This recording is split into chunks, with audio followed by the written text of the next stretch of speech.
বন্ধুরা, আজ আমরা কথা বলবো শীতকালীন সবথেকে বেস্ট ফ্লাওয়ার প্লান্ট গোলাপ গাছকে নিয়ে। আমরা সকলেই জানি এই শীতকালই হলো কিন্তু আমাদের গোলাপ গাছের জন্য বেস্ট একটা সময়। সারা বছর এই গাছ আমাদের ছাদ বাগানে বেঁচে থাকলেও সারা বছর কিন্তু আমাদের এই গোলাপ গাছ আমাদের কিন্তু ফুল ও কুঁড়িকে প্রদান করে না। শীতকাল শুরু হওয়ার সাথে সাথেই আমরা দেখি যে আমাদের গোলাপ গাছের মধ্যে নতুন গ্রোথ আসতে শুরু করে এবং গাছ আমাদের কুঁড়ি এবং ফুলকে ধীরে ধীরে আনতে আরম্ভ করে। কিন্তু বর্তমানে তোমরা আমাকে অনেকেই এই সময় বলছো যে তোমাদের প্রতিস্থাপন করা গোলাপ গাছগুলির মধ্যে তোমরা এখনও ভালো গ্রোথকে লক্ষ্য করতে পারছো না, ফলে গাছের মধ্যে কুঁড়ি এবং ফুল অত্যন্ত কম পরিমাণে আসছে। এর পাশাপাশি তোমরা জানতে চাইছো যে তোমাদের গোলাপ গাছের মধ্যে কোন পরিচর্যাকে করলে তোমরা গোলাপ গাছের একটা ডালের মধ্যে এই রকম একাধিক কুঁড়ি এবং ফুলকে তোমরা পেতে পারবে। তোমরা যারা তোমাদের বৃদ্ধি না হওয়া গোলাপ গাছের মধ্যে দ্রুত গ্রোথকে আনতে চাইছো, যারা তোমরা গোলাপ গাছের একটা ডালের মধ্যে একাধিক কুঁড়ি এবং ফুলকে পেতে চাইছো, তারা তোমরা এই সময় গোলাপ গাছের মধ্যে কোন কোন পরিচর্যাকে করবে, কোন খাবারকে তোমরা প্রয়োগ করবে, সেটা জানতে এবং বুঝতে হতে গেলে অবশ্যই কিন্তু আজকের ভিডিওটা শুরু থেকে শেষ পর্যন্ত তোমাদের দেখতে হবে। এবং যারা এখনও চ্যানেলটাকে সাবস্ক্রাইব করে রাখুনি, তারা অবশ্যই কিন্তু চ্যানেলটাকে সাবস্ক্রাইব করে রাখবে। বন্ধুরা, শীতকাল আমাদের গোলাপ গাছের একটা গ্রোয়িং পিরিয়ড বলেই বা শীতকালে আমাদের গোলাপ গাছ প্রচুর পরিমাণে ফুল দেয় বলেই আমরা আমাদের গোলাপ গাছ প্রতিস্থাপন করলেই যে আমরা আমাদের গোলাপ গাছের মধ্যে প্রচুর গ্রোথকে লক্ষ্য করতে পারবো বা গাছের মধ্যে আমরা অসংখ্য সংখ্যায় কুঁড়ি এবং ফুলকে আনতে পারবো, সেটা কিন্তু একেবারেই নয়। আমাদের এই শীতকালে গোলাপ গাছের গ্রোথকে ভালো করার জন্য এবং গোলাপ গাছের মধ্যে প্রচুর পরিমাণে কুঁড়ি এবং ফুলকে আনার জন্য আমাদের এই সময় যেমন গোলাপ গাছের মধ্যে বিশেষ কয়েকটি পরিচর্যাকে করতে হবে, তেমন গাছের মধ্যে আমাদের কিন্তু সঠিক খাবারকেও প্রয়োগ করতে হবে। তো যে কাজটাকে আমাদের গোলাপ গাছের মধ্যে এই সময় নতুন গ্রোথ আনার জন্য বা প্রচুর পরিমাণে কুঁড়ি এবং ফুল পাওয়ার জন্য করতে হবে, সেটা হলো বন্ধুরা আমাদের এই সময় গোলাপ গাছগুলোকে কিন্তু খোলামেলা স্থানের মধ্যে রাখতে হবে। এমন একটা স্থান এই গোলাপ গাছগুলো রাখার জন্য আমাদের সর্বপ্রথম নির্বাচন করতে হবে যে স্থানের মধ্যে রাখলে গোলাপ গাছগুলো কমসে কম 5 থেকে 6 ঘন্টা রোদ পাবে এবং তার সঙ্গে সঙ্গে রাতে যখন শিশির এবং কুয়াশা আসবে তখন সেই শিশির এবং কুয়াশা সম পরিমাণে গাছের পাতার মধ্যে পড়তে পারবে।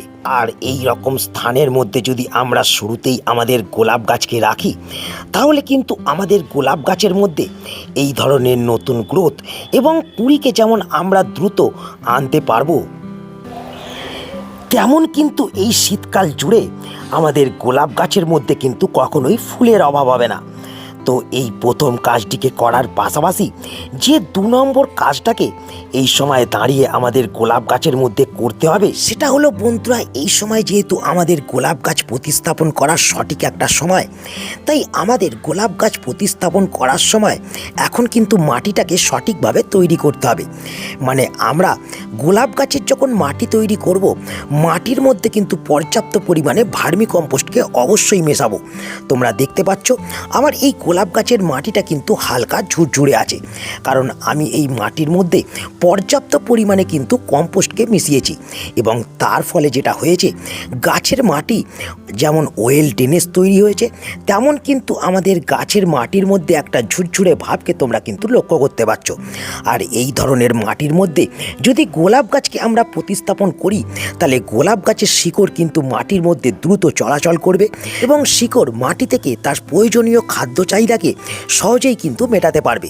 তো বন্ধুরা, এই দ্বিতীয় কাজটা করার সাথে সাথে যে 3 নম্বর কাজটাকে আমাদের এই গোলাপ গাছের মধ্যে এই সময় করতে হবে, সেটা হলো বন্ধুরা, এই সময় কিন্তু গোলাপ গাছের মাটির মধ্যে তোমাদের কিন্তু খুব সঠিকভাবে জলকে প্রয়োগ করতে হবে। তোমরা এখানে দেখতে পাচ্ছ আমি কিন্তু আমার গোলাপ গাছের মাটিটাকে একটু ময়েশ্চার ভাব কিন্তু রেখেছি। গাছের মাটির মধ্যে অতিরিক্ত জলকেও আমি প্রয়োগ করিনি এবং গাছের মাটি একেবারে শুকিয়ে খটখটেও কিন্তু আমার হয়ে নেই। আমি জাস্ট গাছের মাটিকে একটু ভিজে ভিজে ভাব রেখে দিয়েছি। তো এইভাবেই তোমাদের কিন্তু গোলাপ গাছের মাটির মধ্যে এই সময় জলকে প্রয়োগ করতে হবে। গোলাপ গাছের মাটিকে সব সময় কিন্তু তোমাদের এখন ময়েশ্চার রাখতে হবে। এই সময় যদি গোলাপ গাছের মাটির মধ্যে তোমরা কখনোই ওভার ওয়াটারিং করে ফেলো বা গাছের মাটি যদি শুকিয়ে যায়, তাহলে কিন্তু গাছের পাতার মধ্যে এই রকম সবুজ ভাবকে তোমরা কিন্তু কখনোই লক্ষ্য করতে পারবে না। গাছের মধ্যে কিন্তু কুঁড়ি এবং ফুল কিন্তু সঠিকভাবে আসবে না। যদিও বা ফুল আসে বা কুঁড়ি আসে, সেই কুঁড়ি এবং ফুল বেশি দিন কিন্তু গাছের মধ্যে টিকবে না। ফোটা মাত্রই গাছ থেকে এই ফুলের পাপড়ি কিন্তু ঝরে যাবে। তাই তোমাদের এই 3 নম্বর কাজটাকেও খুব গুরুত্বপূর্ণভাবে কিন্তু করতে হবে।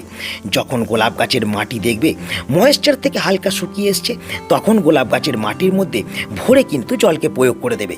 তো এই 3 নম্বর কাজটিকে করার সাথে সাথে যে 4 নম্বর কাজটাকে করতে হবে আমাদের গোলাপ গাছের গ্রোথকে ভালো রাখার জন্য এবং গোলাপ গাছের মধ্যে প্রচুর পরিমাণে কুঁড়িকে আনার জন্য, সেটা হলো বন্ধুরা আমাদের গোলাপ গাছের ডেড হেডিং। তো এই ডেড হেডিং কি? তো বন্ধুরা, এখানে তোমরা দেখতে পাচ্ছ আমার এই গোলাপ গাছের মধ্যে যে ফুলটা ফুটে আছে, ফুলটা কিন্তু ধীরে ধীরে শুকিয়ে যাচ্ছে এবং পাপড়িগুলো ঝরে পড়ার জায়গায় কিন্তু চলে এসেছে।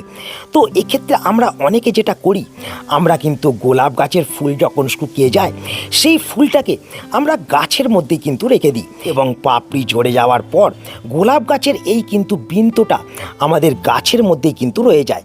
যে বৃন্তটাকে তোমরা দেখতে পাচ্ছ, এই বৃন্তটা কিন্তু গাছের মধ্যে রয়ে যায় এবং পাপড়িগুলো গাছ থেকে খসে পড়ে যায়। তো এক্ষেত্রে যেটা হয়, আমাদের কিন্তু এই ডালটা আর নতুন ব্রাঞ্চকে কিন্তু আনতে পারে না। ফলে যেটা হয়, গাছের মধ্যে কুঁড়ি এবং ফুলের সংখ্যা কিন্তু ধীরে ধীরে কমে যেতে আরম্ভ করে। তাই আমাদের যেটা করতে হবে, গোলাপ গাছের ফুল যখন ফুটে নষ্ট হয়ে যাবে বা পাপড়িগুলো ঝরে যেতে আরম্ভ করবে, তখন কিন্তু আমাদের সময়ে সময়ে এই বৃন্তগুলোকে কিন্তু পিঞ্চ করে দিতে হবে। মানে এক্ষেত্রে আমরা যেটা করব, এই যে দেখতে পাচ্ছ ফুলটা ফুটে আছে এবং ডালটা আমার এতটা লম্বা, তো আমি এই ডালটাকে এই জায়গা থেকে কিন্তু পিঞ্চ করে দেবো। এই যে দেখতে পাচ্ছ, এখান থেকে আমি পিঞ্চ করে দেবো। এক্ষেত্রে যেটা হবে, এই যে কাটলাম আমি, এই কাটার যে অংশটা নিচ থেকে দেখতে পাচ্ছ, এইখান থেকে কিন্তু নতুন একটা ব্রাঞ্চ বেরোতে আরম্ভ করবে এবং এই ব্রাঞ্চ আবার কিন্তু আমাদের কুঁড়ি এবং ফুলকে কিন্তু প্রদান করবে। তো এটাকেই বলা হয় বন্ধুরা ডেড হেডিং। এই ডেড হেডিং করলে শুধুমাত্র যে আমরা ব্রাঞ্চকে গাছের মধ্যে আনতে পারবো বা কুঁড়িকে আনতে পারবো সেটা নয়, এই ডেড হেডিং করলে আমরা কিন্তু গাছের মধ্যে একটা নতুন শেপকেও আনতে পারবো, যা আমাদের গাছকে আরও ঝাঁকড়া এবং বুশি করে তুলবে এবং গাছের মধ্যে আরও বেশি বেশি কিন্তু ফুল আনবে।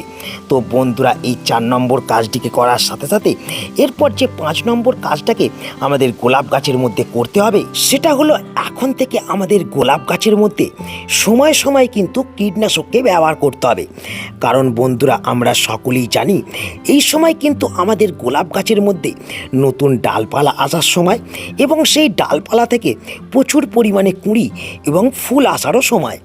আর এই সময় যেটা লক্ষ্য করা যায় যে গাছের মধ্যে কুঁড়ি ও ফুল আসার সাথে সাথে বিভিন্ন ধরনের পোকামাকড়ও গাছের পাতার মধ্যে আক্রমণ করতে থাকে এবং তার ফলে যেটা হয়, আমাদের গাছগুলো পোকামাকড়ের আক্রমণের ফলে দুর্বল হয়ে পড়ে এবং গাছগুলোর মধ্যে নতুন গ্রোথ আসা থমকে যায় এবং নতুন গ্রোথ আসা থমকে যাওয়ার সাথে সাথে গাছ কিন্তু কুঁড়ি এবং ফুলকেও প্রদান করা বন্ধ করে দেয়। তাই আমাদের এই সমস্যা থেকে বাঁচার জন্য গাছের মধ্যে নিয়মিত আমাদের কিন্তু কীটনাশককে ব্যবহার করতে হবে। তবেই কিন্তু আমরা আমাদের গাছগুলোকে এই সময় পোকামাকড়ের হাত থেকে বাঁচিয়ে সুস্থ রাখতে পারবো এবং গাছ থেকে প্রচুর পরিমাণে আমরা কুঁড়ি এবং ফুলকে কিন্তু পেতে পারবো। তো তার জন্য আমাদের কোন ধরনের কীটনাশককে ব্যবহার করতে হবে, আমাদের 1 লিটার পরিষ্কার প্রথম জল নিতে হবে এবং জল নিয়ে সেই জলের মধ্যে হাফ চামচ বেকিং সোডা বা খাবার সোডাকে মেশাতে হবে। ভালো করে জলের সঙ্গে বেকিং সোডা এবং খাবার সোডাকে মিশিয়ে আমরা যদি প্রত্যেক সপ্তাহে একবার করে বিকালবেলায় আমাদের গোলাপ গাছকে ভালো করে স্নান করিয়ে দিতে পারি, তাহলে কিন্তু আমাদের গোলাপ গাছের মধ্যে যেমন কখনোই অ্যাপিডস, মাইটস, থিপসের আক্রমণ হবে না, তেমন কিন্তু আমরা আমাদের গোলাপ গাছের পাতাকে সবসময় পরিষ্কার চকচকে রাখতে পারবো। ফলে যেটা হবে, গাছ থেকে সমস্ত ধরনের পোকামাকড় দূরে থাকবে এবং পাতা পরিষ্কার চকচকে থাকার ফলে গাছ কিন্তু সঠিকভাবে সালোক সংশ্লেষ করতে পারবে। বন্ধুরা, এই 5টি কাজকে করার পাশাপাশি যে 6 নম্বর কাজটাকে আমাদের গোলাপ গাছের মধ্যে করতে হবে, সেটা কিন্তু খুবই গুরুত্বপূর্ণ। আর সেই কাজটা হলো গোলাপ গাছের মধ্যে একটা সুপার ফুডকে আমাদের প্রয়োগ করতে হবে। তো এক্ষেত্রে তোমরা অনেকেই বলো যে গোলাপ গাছের মধ্যে কোন খাবারকে ব্যবহার করলে তোমরা সব থেকে ভালো বেনিফিট পেতে পারবে। একটা ব্রাঞ্চের মধ্যে তোমরা অসংখ্য সংখ্যায় কুঁড়ি এবং ফুলকে আনতে পারবে। তো বন্ধুরা, শুরুতেই বলে রাখি যে গোলাপ গাছ কিন্তু খেতে ভীষণভাবে পছন্দ করে। প্রত্যেক 10 দিন অন্তর অন্তর যদি আমরা গোলাপ গাছের মধ্যে খাবারকে প্রয়োগ করতে পারি তাহলে সব থেকে ভালো বেনিফিট কিন্তু আমরা লক্ষ্য করতে পারবো। কিন্তু অনেকেই সময়ের অভাবে প্রত্যেক 10 দিন অন্তর অন্তর তোমরা কিন্তু খাবার প্রয়োগ করতে পারো না। তাই আজ এই ভিডিওতে এমন একটা মিক্স খাবারকে তোমাদের দেখাবো যে মিক্স খাবারকে প্রয়োগ করলে তোমাদের কিন্তু আর 15 দিন কোনো ধরনের খাবারকে প্রয়োগ করতে হবে না। আর এই মিক্স খাবারকেই গোলাপ গাছ কিন্তু ভীষণভাবে পছন্দ করে। তো কী সেই মিক্স খাবার, কিভাবে সেই খাবারটাকে আমরা গোলাপ গাছের মধ্যে প্রয়োগ করব, কোন কোন উপকরণ লাগবে সেই খাবারটাকে তৈরি করতে, তো চলো সেটা এবার আমরা দেখে নিই। বন্ধুরা, শুরুতেই যে এই জিনিসটাকে তোমরা দেখছো এটা হলো ভার্মি কম্পোস্ট। এখানে আমি ভার্মি কম্পোস্টকে নিয়েছি 1 মুঠো এবং তার সঙ্গে সঙ্গে এই যে জিনিসটা দেখছো এটা হলো নিমখোল। এই নিমখোলকে আমি নিয়েছি 2 চামচ। নিমখোলের সঙ্গে সঙ্গে আমি নিয়েছি এখানে হাড় গুঁড়ো, যা ক্যালসিয়ামের যোগান দেবে, এবং সেই হাড় গুঁড়োকেও আমি নিয়েছি দেখো এখানে 2 চামচ। এর পাশাপাশি আমি নিয়েছি এখানে 1 চামচ হিউমিক অ্যাসিড এবং তার সঙ্গে সঙ্গে 1/2 চামচ ডিএপি এবং 1 চামচ নিয়েছি ম্যাগনেসিয়াম সালফেট এবং তার সঙ্গে সঙ্গে 1/2 চামচ নিয়েছি সিউইডস এক্সটেনশন। আর এই সমস্ত খাবারগুলোকেই একসঙ্গে আমাদের মিক্স করে গোলাপ গাছের মধ্যে প্রয়োগ করতে হবে। আর গোলাপ গাছ এই রকম মিক্স খাবারকেই কিন্তু ভীষণভাবে পছন্দ করে। তো এই সমস্ত উপকরণগুলোকে নেওয়ার পর তোমাদের যেটা করতে হবে, একসঙ্গে কিন্তু খাবারগুলোকে মিশিয়ে নিতে হবে। যেমন তোমরা দেখছো আমি মিশিয়ে নিচ্ছি। তো বন্ধুরা, এই খাবারটা আমি কিন্তু 8 ইঞ্চির 2টো টবের জন্য কিন্তু ব্যবহার করেছি। তোমাদের কাছে যদি 10 ইঞ্চির টব থাকে তাহলে এই খাবারটা তোমরা গোটাটা ব্যবহার করবে। যদি 10 ইঞ্চির ছোটো টব হয় তাহলে 2টো টবের ক্ষেত্রে এই খাবারটাকে কিন্তু তোমরা ব্যবহার করবে। দেখতে পাচ্ছ আমি খাবারটাকে পুরোপুরি কিন্তু মিক্স করে নিয়েছি। এবং বন্ধুরা, খাবারটাকে মিক্স করে নেওয়ার পর আমাদের যেটা করতে হবে, আমাদের 1 মুঠো খাবারকে প্রথম 8 ইঞ্চি টবের মধ্যে প্রয়োগ করে দিতে হবে। যেমন তোমরা দেখতে পাচ্ছ আমি এখানে প্রয়োগ করে দিলাম।